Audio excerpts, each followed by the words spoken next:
بسم اللہ الرحمن الرحیم. السلام علیکم six class. How are you are? I hope you all are doing well. Six class آج ہمارا فورتھ لیکچر ہے. ایک چیپٹر ہم نے دسمبر پلان کا کر لیا ہوا ہے. آج ہم نے اپنے دسمبر پلان کا سیکنڈ چیپٹر جو ہے ہمارا وہ سٹارٹ کرنا ہے. Chapter number 27 the rise of the Muslims, sir Syed Ahmad Khan. ٹھیک ہے، یہ چیپٹر آپ کا سارا سر سید احمد خان کے اوپر ہے کہ انہوں نے کس طرح سے جو ہے وہ مسلمانوں کو جو ہے وہ بیدار کیا کہ وہ لوگ اپنی بھی کوئی بات جو ہے وہ انگریزوں سے منوا سکیں. ٹھیک ہے، انہوں نے کس طرح سے مسلمانوں کو انکریج کیا کہ ایجوکیشن جو ہے وہ ان کے لیے سب سے زیادہ امپورٹنٹ ہے. سب سے پہلے آج کے لیکچر میں ہم اس کی ریڈنگ کریں گے اور پھر سیکنڈ لیکچر میں ہم اس کا کاپی ورک کریں گے. چلیں ہم ریڈنگ سٹارٹ کرتے ہیں. After the collapse of the Mughal Empire and their defeat in the War of Independence, the Muslims were set back considerably.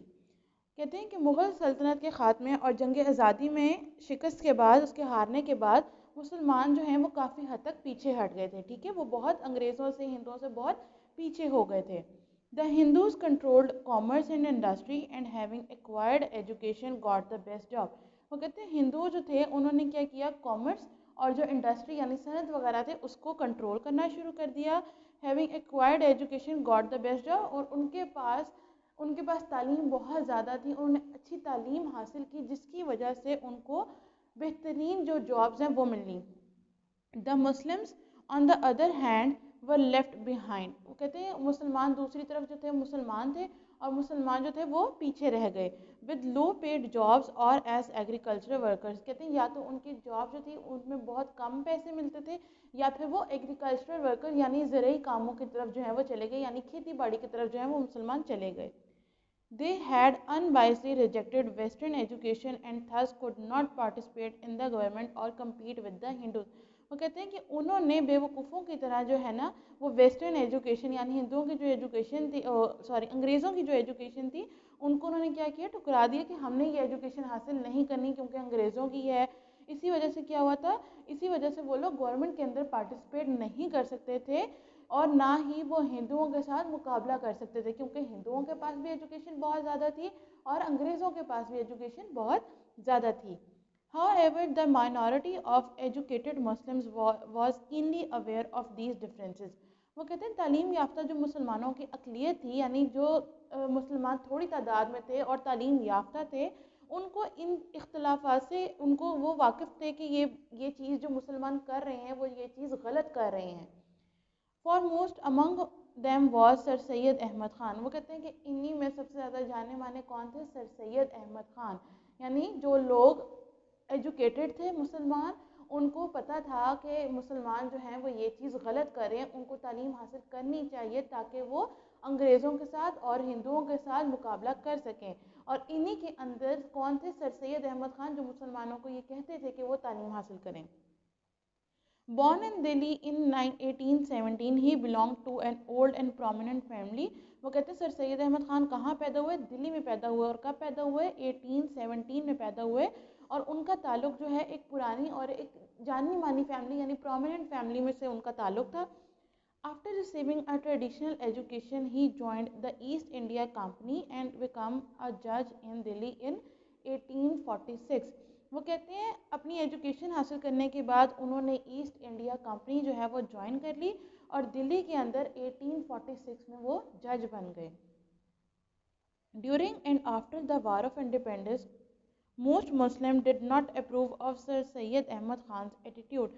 وہ کہتے ہیں کہ ڈیورنگ یعنی وار آف انڈیپینڈنس جو آزادی کی جنگ تھی اس کے دوران اور اس کے بعد جو ہے مسلم ڈیڈ ناٹ اپروو آف سر سید احمد خان. ان مسلمانوں کو یہ منظور نہیں تھا کہ سر سید احمد خان جو کہہ رہے ہیں ان کی بات مانی جائے.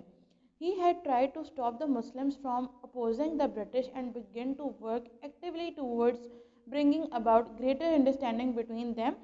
انہوں نے مسلمانوں کو انگریزوں کی مخالفت کرنے سے روکنے کی کوشش کی تھی اور ان کو یہ کہا تھا کہ آپ لوگ زیادہ سے زیادہ جو ہے نا اپنی آپس میں انڈرسٹینڈنگ پیدا کریں، کوئی ایسی ایکٹیویٹیز کریں جس سے آپ لوگوں کے بیچ میں انڈرسٹینڈنگ ڈیولپ ہو جائے. He tried to make the British realize their unfair and just treatment of the Muslims, ensuring greater favor to Hindus. وہ کہتے ہیں کہ انہوں نے یہ کوشش کی تھی کہ وہ جو برٹش ہے، انگریز جو اس وقت حکومت کر رہے تھے ہمارے پہ،